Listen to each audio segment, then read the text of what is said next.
friends, happy Wednesday. Today is your asynchronous day of learning at home with your family. I wanted to send you a video so we could go over some of the things you're going to be doing at home. Everything that we're doing today is going to be a review of the things we've been talking about in school.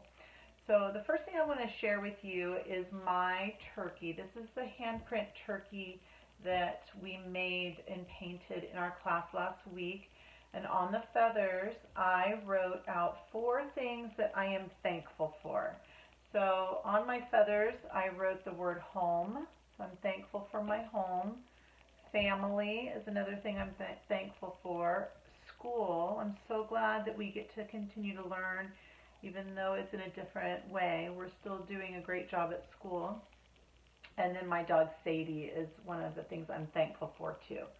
So I want you guys to think about the 4 things, at least 4 things that you are thankful for, because tomorrow when we get back together, we're going to be talking about some things that we're thankful for as we prepare for our Thanksgiving holiday break. Okay? So I just wrote my 4 things on my turkey feathers. You can write your 4 things on your turkey feathers, or if you don't want to write it on your turkey, that's okay too.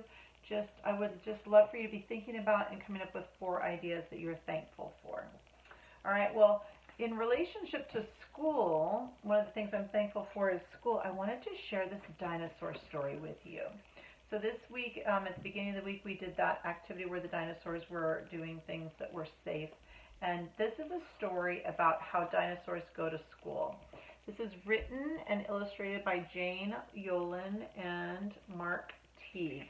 Now, in this story, at the beginning of this story, when the dinosaurs are going to school, they are not making good decisions, and they're getting into some trouble. And then at the end of the story, they change their ways, and they start to make better decisions.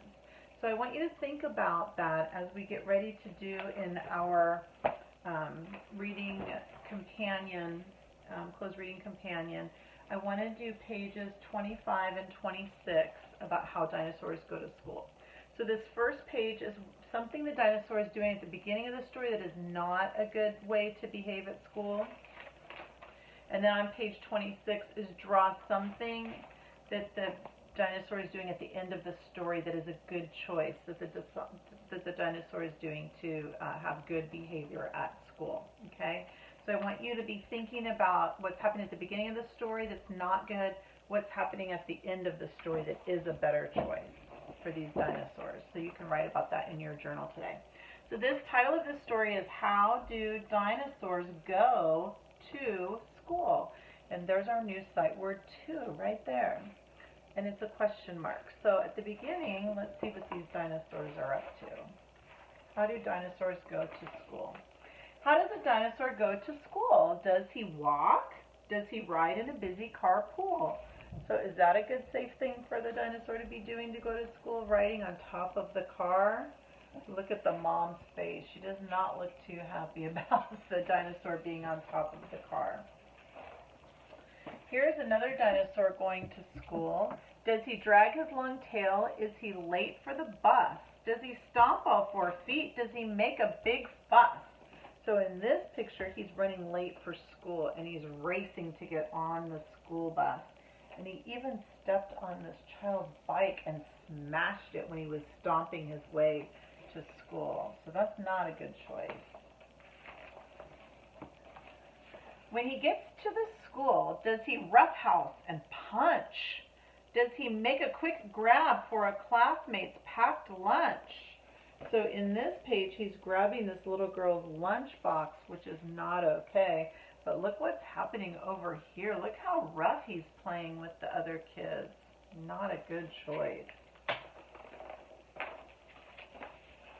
Does he race up the stairs right ahead of the bell? So he's running late, and he's running up the stairs, and the teacher is at the top of the stairs saying, you're running late. Not a good choice. Does he interrupt class with his own show and tell? So it's this girl's turn to talk and share her show and tell, but he interrupts her and starts taking his turn when it's not even his turn. And the teacher is not happy about that. Not a good choice. Does a dinosaur yell? Look how the author made all those letters uppercase to show that he's yelling. So here he is in class. All the friends have lost a tooth already. You can see that in the page. And so what he does is he yanks out one of his teeth and screams and yells because it hurts. Oh my goodness. And when in the classroom, plunked down in his chair, does a dinosaur fidget his tail in the air? Look how he is on his chair, upside down. Is that a good way to behave when you're trying to learn at school? I would say not. Does he growl during chalk talks or roar out of turn? So it's the teacher's turn to talk and he is yelling out and interrupting. Not a good choice. Does he make it too hard for others to learn? So look what he's doing in the classroom here. He is banging on a drum. Is that a good choice to make all that noise when the kids are trying to paint and learn? I would say no. Does he stir up the classroom by making a noise and interrupting the teacher's story? Not nice. Does he tease all the girls and does he pick on the boys? So here he is grabbing this boy, and here he is interrupting and teasing these girls. Not being a very caring friend, I would say. So that was the beginning of the story where the dinosaurs are not making good choices. But here's some good choices that the dinosaurs are doing. A dinosaur carefully raises his hand. He helps out his classmates with projects they've planned. So here's the dinosaur lifting the girl up to spell, put the block on top of the tower that she's building here to spell the word iguanodon, which is that type of dinosaur. At recess, he plays with a number of friends and growls at the bullies till the bullying ends. So we talked about bullies. Bullies are people who are being mean to each other, and so it's always good to stand up and tell them that that is not okay. So in this case, this dinosaur is making a good choice by telling the bullies to stop behaving like that. It's not okay.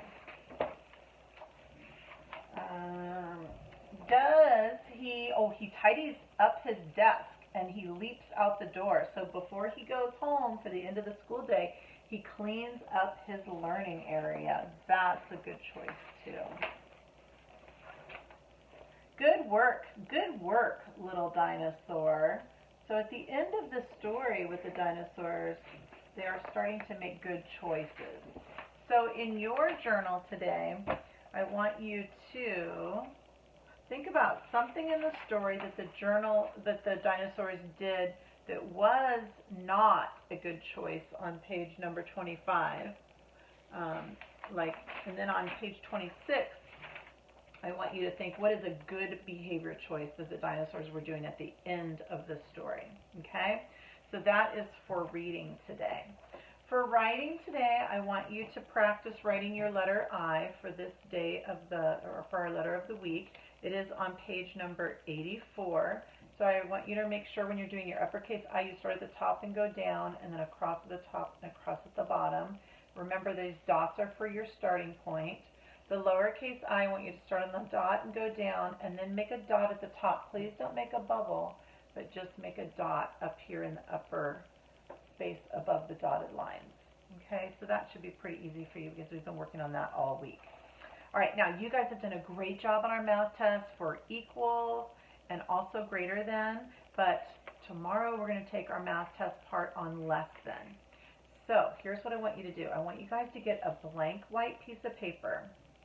I want you to make 4 lines. 1, 2, 3, actually 3 lines, so there's 4 spaces, okay? On the side, I want you to write the numbers going backwards. I want you to start with 10, 9, 8, and 7. And so over here in this space, this big rectangle space over here, I want you to think of a number that is less than these numbers, okay? And I want you to draw a picture to show that number also. So I'm going to start down here on number 7. So I'm going to ask you guys to think, and you can use a number line that you can find in your math book too. here's the number 7 on the number line. Okay, now I want you guys to remember that when you're doing less than, remember that when we go backwards on the number line towards the 0, the numbers are getting less or fewer. So if I put my finger on number 7, look at all, you cannot pick 8, 9, or 10 because those are greater. So I want you to pick one of these numbers going backwards towards the 0. So you could pick 6, 5, 4, 3, 2, 1, or 0. So I think I'm just going to pick the number 3, okay? So on my paper, I'm going to write the number 3 here next to the 7 so you guys can see, okay, because 3 is less than 7. And then over here, I'm just going to make 3 circles. Now, 3 is gone. I've already used 3. I can't use 3 again because I've already used it. Okay, so let's go to number 8. So let's look at number 8 on the number line. Here's the 8 right here on the number line. So remember, you can choose any of these numbers that are going backwards towards the 0.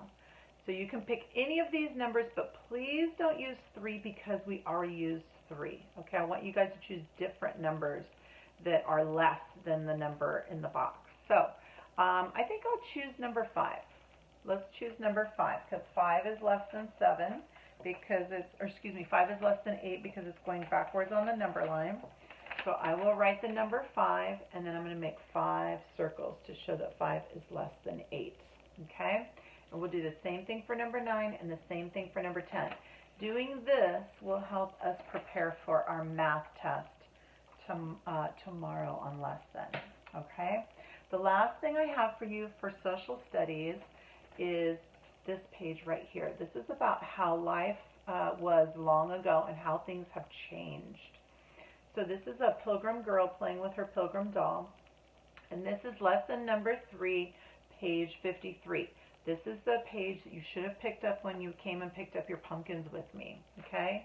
So I want you to look through here and read this. Megan is playing with a doll from the past. What toys do you play with?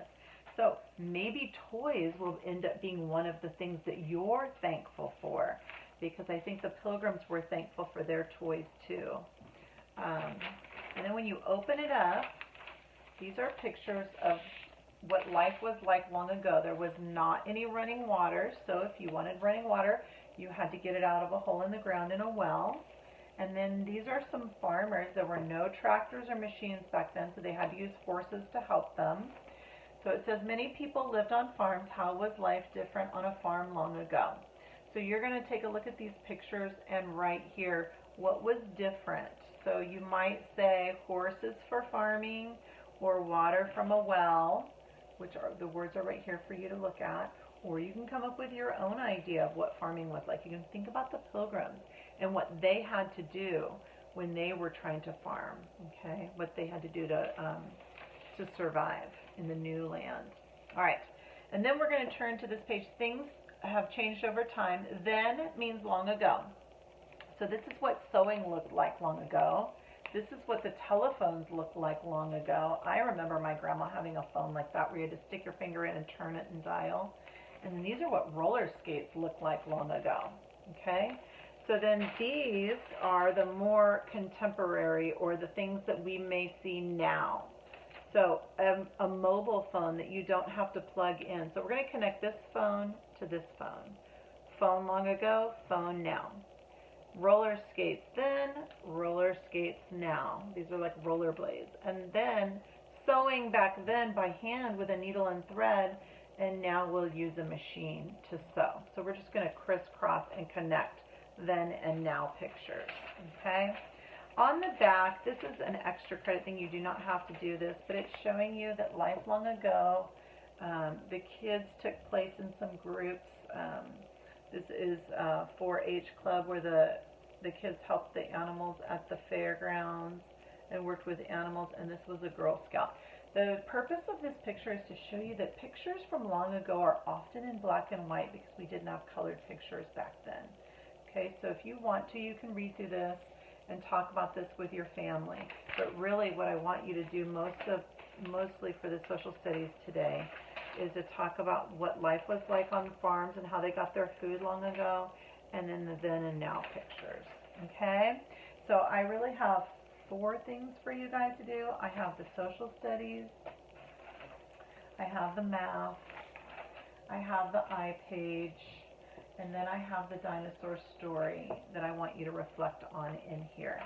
I'd also love to hear the 4 things that you're most thankful for. Okay, so you can talk about those with your family. All right, you guys, I'm going to check in with you at 9:45 for attendance. Now, yesterday I didn't get a chance to hear shares from some of my friends. So, Xavier, Wyatt, Cimarron, Serafina, Sam, Ronnie, Noah, Keziah, Kathleen, Callie, Ezekiel, and Ellie, and Charlotte. I want to hear your iShares tomorrow when we do check-ins. Okay, guys? I hope you have a great Wednesday. I can't wait to see you at 9:45 for check-in, and then some of you I'm also going to be meeting with to do some reading of the words with you, the at, and am words. Okay? All right, so I'll see you guys later today. Have a great Wednesday.